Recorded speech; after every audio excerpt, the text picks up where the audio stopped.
Okay guys, in this video lesson we're going to talk about what happens when these ideal gases that we've been talking about through the whole unit, okay? So remember, we've been thinking that everything is ideal, everything is working perfectly in our perfect little world. What happens when the ideal world meets the real world, okay?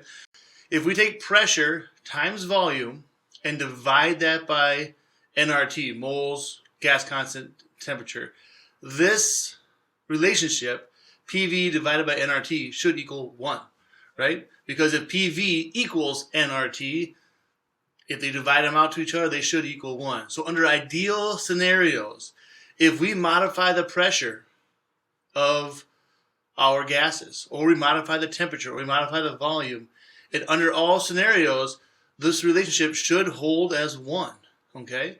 So we should never vary off of 1 in terms of our ideal gases. Now in reality, if we take a look at 3 real gases, ammonia, nitrogen, and helium, and we take a look, the ammonia starts to dip away pretty quick. Now these are pressures in atmosphere, so you gotta remember, we sit at about 1 atmosphere, so we're hanging out right about here, okay? So we're getting like twice, 4 times, 6 times, 8 times, 10 times our normal atmospheric pressure, and we're only varying off of the line less than 5%, okay? So we don't see a very big variation, but it's there, it does exist, okay? So we need to talk about that variation. Same thing for helium and nitrogen. We see nitrogen going, we see helium going in terms of those variations. Nitrogen is actually starting to dip a little bit. Helium is holding pretty good, maybe going up a little bit. So we kind of see that happening here, okay? So first things first, what causes real gases to not act ideally, okay? 2 scenarios, high pressure, low temperature, okay?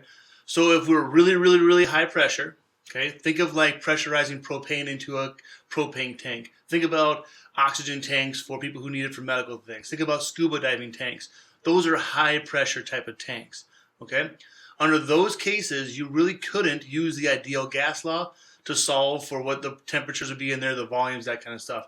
That gas law would no longer work because we're at high pressure. Same thing at low temperatures, okay?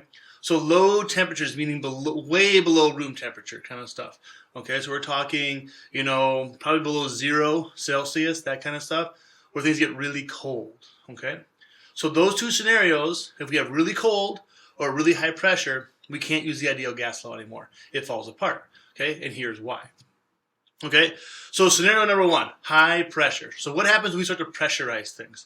Okay, one thing we need to realize is that if real gases always acted ideally, we would never have liquids or solids. They wouldn't exist. Because ultimately, as you start to pressurize a gas, you are taking those gas particles and putting them closer and closer and closer and closer to each other because you're pressurizing, you're compressing them down into a smaller space. So as they get close to each other, ideal gases, if we go back to our rules on ideal gases, they don't have any intermolecular forces. So there's no attractive forces for an ideal gas. But for a real gas, we have very small amounts of attractive forces. So these intermolecular forces, okay, actually start to play a role in the scenario. Ideal gases ignore them. Real gases, normally we can ignore it, but when you pressurize things and put things really close to each other, these forces start to play a role, okay? That is why we can compress things into liquids, because if you compress it enough, those intermolecular forces actually attract and form the liquid state. And you compress them even more, then you get to the solid state, okay? So the compression is one way we can actually make liquids and solids, okay? You ever heard of like liquid propane inside those tanks? It's actually a liquid inside there because we've compressed it so much it's liquefied the propane. But as soon as we open the valve up and use it, it turns back into a gas. And we use it as a gas for cooking and running our propane heaters and those kind of things. Okay? So here's 2 things that happen. You notice at first we see a major dip in terms of our pressures. Now look at this too. Keep in mind what we're talking about here. Pressure. This is in atmospheres. So remember, 1 atmosphere pressure is where we live, which is way down here. This thing dips at 100 atmospheres of pressure, 200, 300. So we're talking about 100 times our atmospheric pressure, 200 times our atmospheric pressure, 300 times our atmospheric pressure, way off of our normal conditions, okay? This is like pressurizing gases or like gases under deep sea conditions, those kind of things, okay? So when you really highly pressurize a gas, Okay, at first, the volume starts to reduce compared to what an ideal gas thinks. So initially, we dip below because the volume in PV and RT actually is less than what we would expect it to be. Okay, so at first, those attractive forces pull things in tighter. And then as the pressure gets more and more and more, we see it crosses the line. Okay, so at some point, a secondary thing starts to happen. Okay, because if it was all about intermolecular forces, we would just keep getting a dip, dip, dip, dip, dip, dip, dip, dip, and it would go further and further and further down. Okay, so at some point, you compress them so close together that the actual volume of the particle starts to play a role too, and they start to bump into each other. So they start to bump into each other, and they take up space. So now they actually push back. And the ideal gas law does not account for the space the individual particles need to take up. Okay? If you remember, the ideal gas law says that the individual particles have no volume themselves. It's just the volume between them. Okay? So it's kind of like taking our solar system and saying, well, how big is our solar system? We could probably ignore, our planets in terms of their size. But if we collapse our solar system down into a tiny, tiny, tiny little space, now the actual volume of each planet would take up a significant part of that space. Okay? So let's go to the board and take a look at that, because it's kind of hard to understand. If this was the space in a normal situation, and we have gas particles here, here, let's say there's only 4 particles. Let's put a 5th one in here. Okay? These little dots make up a tiny little bit of space inside this big circle. So it really doesn't matter. We don't need to measure these little dots. Okay? However, if I compress this thing down to a circle that big, and I make high pressure, low volume scenario, now these 1, 2, 3, 4, 5 dots, they take up a significant amount of space inside this small circle. Okay? So once this starts to happen, the ideal gas law wouldn't account for the space they take up, so that throws off the law. Okay? So 2 things going on here. At first, when things start to pressurize, the intermolecular forces that start playing a role, and these 2 things will actually attract to each other, making it smaller. But once it gets so pressurized that the volume plays a role, you'll see it curve back up and cross our ideal line again, and then they'll spike. And then they'll continue to spike forever. In fact, they'll spike until they liquefy. And at that point, they turn into a liquid. Okay? So that's the reason why that pressure or high pressure works. Initially, intermolecular forces play a role pulling things smaller. And then after really high pressure, the volume of the particles actually take up space and push things back out. In both cases, they never run along the ideal line of 1 in terms of your relationship. Okay? Now, in terms of what gases act more ideally, the stronger your intermolecular forces, the less ideal they're going to be. So things that are polar molecules, so things that have one side positive, one side negative to them, they're not going to be very ideal. Okay? Things like water as a vapor, not an ideal gas at all, because it's a very polar molecule. Okay? The stronger your intermolecular force, the less ideal it will be.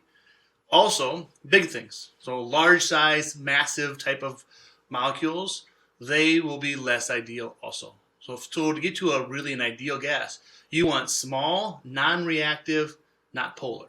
Okay, so talking about like your smallest kind of gases, so upper right-hand corner of our periodic table, and you're looking for things that are not polar, so you're looking for maybe like, your diatomics, you're looking for your noble gases, those kind of things. Okay? Now, the second part of this, scenario number 2. Scenario 2, low temperature. Okay? So if we think about it, if we start to take a look at the temperatures of different gases. So again, here's our graph. Again, here's our 1 line for the ideal gas. But instead of having different gases listed here now, I have different temperatures. And if you notice, under the lowest temperature, 200 Kelvin, which is below room temperature, we see a major dip and rise. At 500 Kelvin, it dips a little bit and then rises. Under 1,000 Kelvin, it kind of runs flat and then goes up. Okay? Again, notice how high our pressures are, 300, 600, 900 ATMs. So our real world hangs out way down here with very little variation off the line. Okay, so we're showing massive changes in pressure here and massive differences in temperature here. Okay, but if you think about it, If you start to cool something down, it gets colder. That makes sense. Okay? It gets colder, but let's go through the chemistry behind it. If it gets colder, that means you have less kinetic energy. If you have less kinetic energy, that means you are moving slower. Okay? So our particles are actually moving very slow at lower temperatures. Okay? The lower the temperature is, the slower they move. Okay?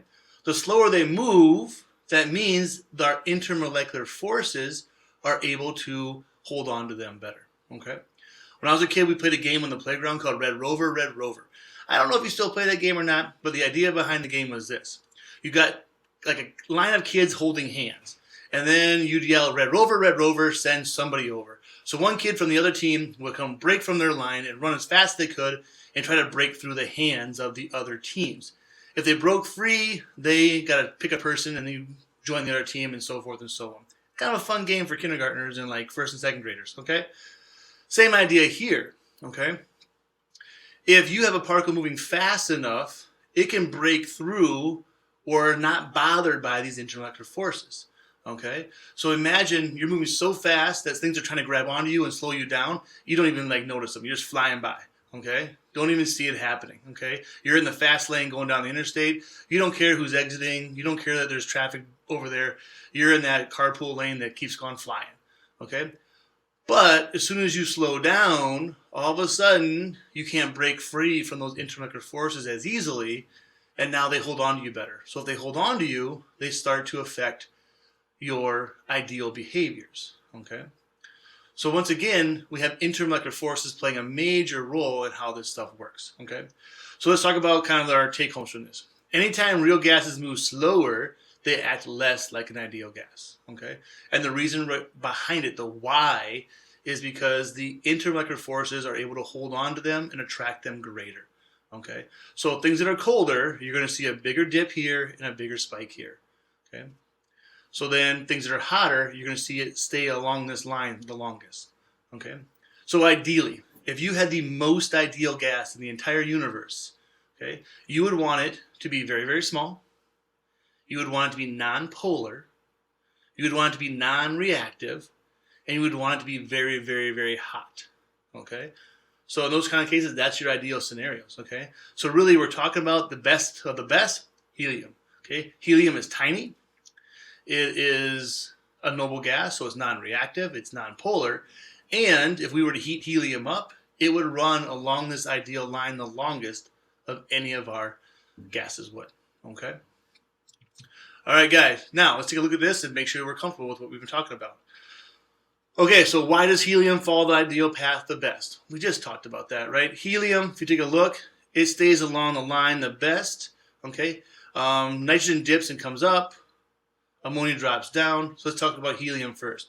Helium is the lightest, the least reactive, and under any given temperature is going to have the most speed because it's the lightest, right? Think back to our diffusion, effusion topics. It's going to be the one that can diffuse the fastest because it's the lightest at any given temperature because it's so light, okay? Why does ammonia dip below 1 first? Ammonia is a polar molecule, okay? So if we take a look at what ammonia looks like, and we haven't talked a whole lot about polarity yet, but ammonia, if we draw it up again, okay, it has 3 hydrogens around it and these unshared electrons on it. What that creates is a negative side to ammonia and kind of a positive side down here. So we have a negative side and a positive side, which means it's very easily attracted to things that have charges on them, okay? Or it's very easily attracted to intermolecular forces. So because ammonia has a polar molecule, it's more attracted to intermolecular forces, so intermolecular forces play a bigger role on it, which means it's going to dip, okay? And then why does nitrogen spike as pressure goes up? Well, we see nitrogen spiking and we see ammonia spiking. They both spike for the same reasons, okay? So as pressure builds and builds and builds, at some point the space that they take up starts to bump into each other, and the nitrogen and the ammonia actually both start to take up more space than the ideal gas law would produce. All right, guys, that is real gases and versus ideal gases, and that's actually the end of our unit. Okay, thank you.